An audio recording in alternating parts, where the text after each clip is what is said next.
me choke you down just like a pill.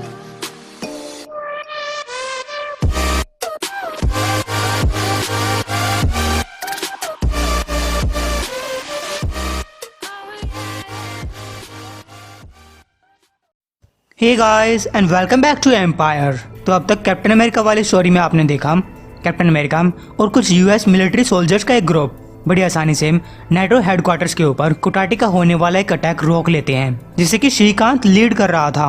हालांकि इसे श्रीकांत को जरा सा भी फर्क नहीं पड़ता। वो एक बड़े monster the man of earth को लेकर मैक्सिको शहर की तरफ निकल पड़ता है।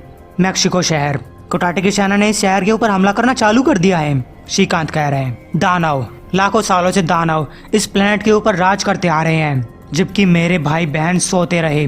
अब नहीं, अर्थ के दानवों, क्या तुम्हें सुनाई दे रहा है? क्या तुम्हें उनकी आवाज सुनाई दे रही है जिन्हें तुम आज तक अनसुना करते आए थे? इस पूरे यूनिवर्स के अंदर कुटाटी उन चीजों को जगाएंगे जो धरती में उग सकती हैं, और जो बाकी सब बच जाएंगे वो श्रीकांत के आगे झुकेंगे। लेकिन तभी उसे कुछ सुनाई दिया। वहाँ पे यूएस मिलिट्री और अलायंस की सेनाएं पहुंच चुकी थी। उन्हें मॉन्स्टर्स और अर्थ पे कुटाटी की फोर्सेस दिखाई दे चुकी हैं। कैप्टन अमेरिका ने कहा, कमांडर्स, यूएस आर्मी के उतरने के लिए एक जगह ढूंढो। हम कुटाटी को आगे बढ़ने से रोकेंगे और यहाँ के सिविलियंस को भागने का एक मौका देंगे। स्क्रल कहता है, ये तुम्हारा काम होगा कैप्टन, जबकि हमारे बम्बर प्लेन्स मैन ऑफ अर्थ से लड़ेंगे, तुम्हारे शहर की रक्षा करेंगे। कैप्टन पूछता है, मेरे? तुम्हें तो हमारे कहना चाहिए। स्क्रल कहता है, हमारी सेना तुम्हारी सेना के साथ मिलकर लड़ेगी, लेकिन तब तक हम सिर्फ मैन ऑफ अर्थ के ऊपर ध्यान देंगे जब तक ये खत्म नहीं हो जाता। कैप्टन ने कहा, इसमें इंसानी आर्मी को भारी नुकसान सहना पड़ेगा। स्क्रल बोलते हैं, ये अर्थ भी तो इंसानों का ही प्लेनेट है ना, क्या तुम लोग अपनी रिस्पॉन्सिबिलिटी नहीं ले सकते? तुम कह रहे हो कि ये क्रिएचर एक बहुत बड़ा अर्थक्वेक ला सकता है, सिर्फ हमारे बॉम्बर्स ही उसे रोक पाएंगे। कैप्टन बोलते हैं, सिर्फ इतना जान लो, अगर तुमने इन गलियों के ऊपर बॉम्ब गिराए जब हम या कोई भी सिविलियन वहाँ पे होगा तो अर्थ इस बात को नहीं भूल पाएगी, और अवेंजर्स तो बिल्कुल भी नहीं। तो सभी लोग तैयार हो जाओ, हम 1 मिनट के अंदर उतरने वाले हैं। रसो पूछता है, आप तो ये सब बहुत बार कर चुके होंगे ना? कैप्टन ने कहा, यह हमेशा ही मुश्किल होता है, फिर चाहे तुम इसे कितनी ही बार क्यों न कर लो, लेकिन मैं चाहता हूँ कि तुम सभी लोग एक चीज याद रखना, हम किसी जमीन, रिसोर्सेज, धर्म या पॉलिटिक्स के लिए नहीं लड़ रहे। हम हर एक इंसान, औरत और बच्चे की जान बचाने के लिए लड़ रहे हैं। कुटाटी मानते हैं कि वो सही कर रहे हैं, और शायद एक टाइम पे वो लोग सही कर रहे होते हैं, लेकिन उन्हें अर्थ के हर एक लिविंग क्रिएचर को मारने का अधिकार किसी ने नहीं दिया। तो चलो इन्हें रोका जाए। तो काफी लड़ने के बाद कैप्टन अमेरिका ने कहा, ये लोग बहुत सारे हैं, हमें इन्हें आगे बढ़ने से रोकना होगा। एक सोल्जर पूछता है, वो हम कैसे करेंगे, कोई आइडिया है? कैप्टन ने एक बस की तरफ इशारा करते हुए बोला, ये लोग आग पार नहीं कर सकते, फ्यूल टैंक की तरफ गोली चलाओ। तो गए जिन्होंने मिलकर एक बस उड़ा दी। फिर कैप्टन ने स्क्रल से कहा कि अगली गली में जाकर तुम लोग भी ऐसा ही करो, हम इस गली को संभालते हैं, और ऐसे करते करते हर एक गली को कवर कर लेना, तभी हम इन्हें रोक पाएंगे। तब एक सोल्जर ने कैप्टन का ध्यान मैन ऑफ अर्थ की तरफ करवाया। क्या होगा अगर ये उस जमीनी पट्टी तक पहुंच गया? एक बहुत बड़ा अर्थक्वेक आएगा। कैप्टन ने कहा, हम एक टाइम पे एक मिशन पूरा करेंगे, अलायंस वॉरशिप्स उससे डील कर तो रहे हैं, हमें यकीन करना होगा कि वो इसे संभाल लेंगे। शिप के अंदर एक स्क्रल ने कहा, क्या तुम्हें लगता है कि हमारे बॉम्बर्स इसे डिस्ट्रॉय कर सकते हैं? क्री कहता है, बेशक, और जब इसे डिस्ट्रॉय कर दिया जाएगा हम कुटाटी ग्राउंड फोर्सेस के ऊपर भी हमला करेंगे, अपने मिशन के मुताबिक उन्हें साफ कर देंगे। स्क्रल पूछता है, लेकिन वहाँ पे हमारे भी कुछ सोल्जर्स हैं, और नीचे इंसानी आर्मी के साथ क्या होगा? इस जीत के लिए हम अर्थ के साथ दुश्मनी मोल नहीं ले सकते, और अगर हमने एक अवेंजर को मार डाला तो? क्री कहता है, ये बात उन्हें कौन बताएगा कि हमने उस अवेंजर को मारा है? कैप्टन अमेरिका भी बाकियों के साथ मारा जाएगा, हम उन्हें बताएंगे कि यहाँ पे क्या हुआ था अपने तरीके से।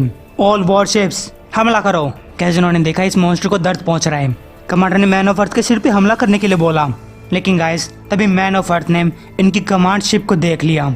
वो इनकी तरफ बढ़ने लगता है, और इससे पहले कि ये लोग बचकर भाग पाते मैन ऑफ अर्थ ने इस शिप को डिस्ट्रॉय कर दिया। तब उसने जमीन में एक जोरदार पंच किया, जिससे वो टेक्टोनिक प्लेट हिल गई। जमीन का एक टुकड़ा बाकी जमीन से अलग होकर दूर जाने लगा। सोल्जर्स ने कैप्टन को इस बारे में बताया।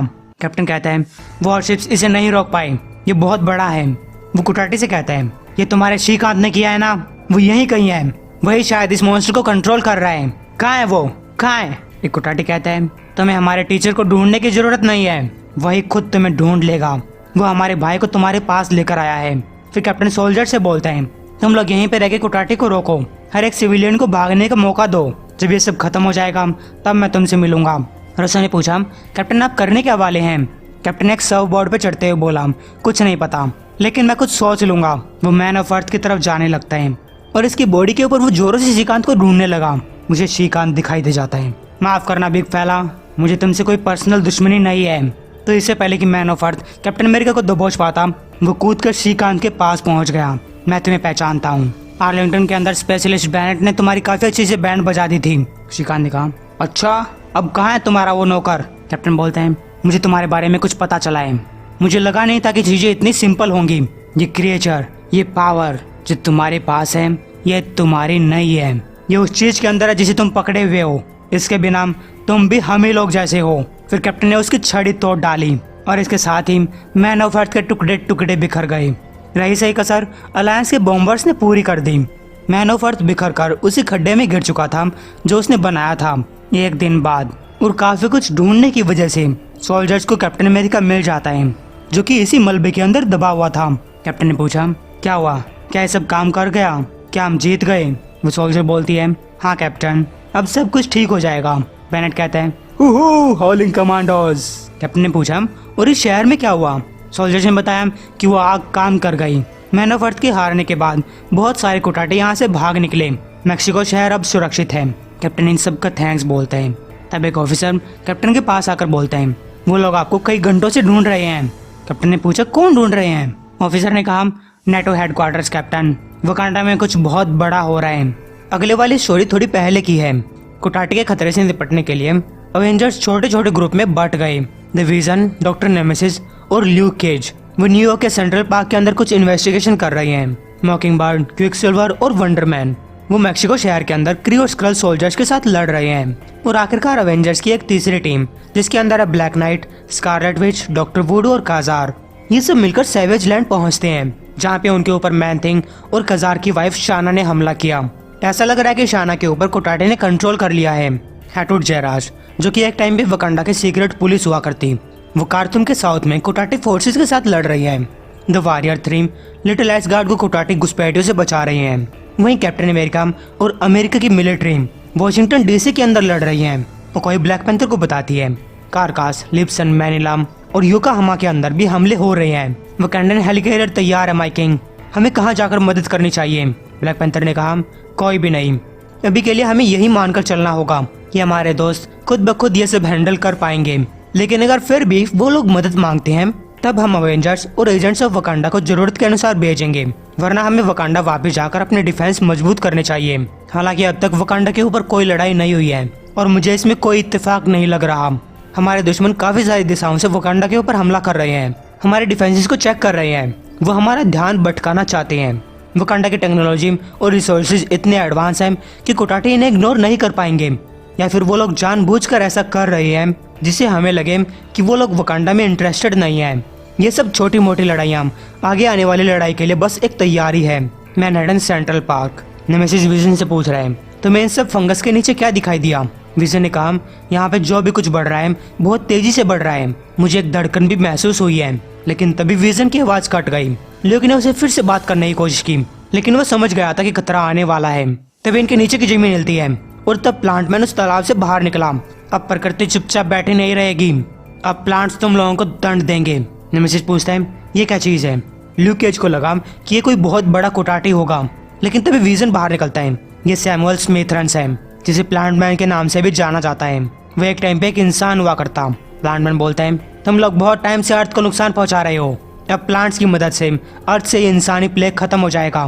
डॉक्टर नेमेसिस ने कहा, अच्छा तो उन प्लांट्स एलियंस ने इसे अपने साइड कर लिया। प्लांटमैन कहता है, मेरा कोई इस्तेमाल नहीं कर रहा, कुटाटे भी वही चाहते हैं जो मैं चाहता हूँ, सारी इंसानियत की मौत। डॉक्टर नेमेसिस बोलता है, तब तो मुझे अपने हथियार का यूज करने में कोई बुराई नहीं लग रही।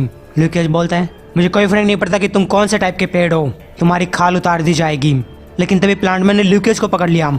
मैं तुम्हारी बॉडी का इस्तेमाल तुम्हारे दोस्तों के खिलाफ एक शील्ड के रूप में करूंगा। विजन ने उसे समझाया, देखो जो कुछ तुम्हारे पास पावर्स हैं, इसका यूज करके तुम जाने बचा सकते हो, बजाय कि उन्हें डिस्ट्रॉय करने के। ल्यूक को छोड़ दो और हम आपसी सहमति बना सकते हैं सैमुअल। प्लांटमैन ने कहा, मुझे इस नाम से मत बुलाओ, मेरे अंदर का इंसान मर चुका है, मैं ऊपर से नीचे पूरा प्लांटमैन हूँ। कुटाटे ने मेरे अंदर की ताकत मुझे दिखाई है, अब मेरे पास सोल्जर्स बनाने की पावर है जो नेचर के लिए मरने के लिए भी तैयार है। वहीं मैक्सिको से कुछ दूर वंडरमैन अलायंस को समझाने की कोशिश कर रहा है। स्क्रल बोलता है, तुमने एक और कदम आगे रखा, तो तुम्हारे दोस्त इस रेगिस्तान में मारे जाएंगे। हमारा मिशन कुटाटे को डिस्ट्रॉय करना है, उन्हें जड़ से मिटाना है। अगर तुम या कोई भी दूसरा इंसान हमें रोकने की कोशिश करता है तो वो भी मारा जाएगा। मॉकिंगबर्ड ने कहा, तुम बेवकूफ हो, तुम लोग हमें भी अपना दोस्त बना सकते थे, लेकिन तुम लोग दुश्मन बना रहे हो। स्क्रल ने कहा, एक स्क्रल इंसानों की मदद मांगने की बजाय मरना पसंद करेगा। साइमन पूछते हैं, ठीक है, लेकिन क्री का क्या कहना है?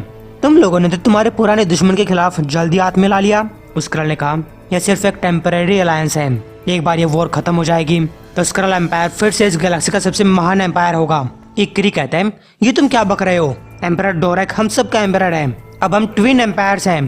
क्री बोलते हैं, क्या तुम सच में इसके ऊपर यकीन करते हो? क्या 1000 सालों की लड़ाई इस तरीके से खत्म हो जाएगी? क्री ने कहा, तुम राजद्रोह की बात कर रहे हो, तुम इस यूनिट के हेड नहीं हो सकते। लेकिन तब दूसरे स्क्रल्स भी अपने स्क्रल के बचाव में आने लगे। फिर क्या था, क्री और स्क्रल्स के बीच फिर से एक लड़ाई छिड़ गई, जबकि वंडरमैन उन्हें रोकने की कोशिश करता है।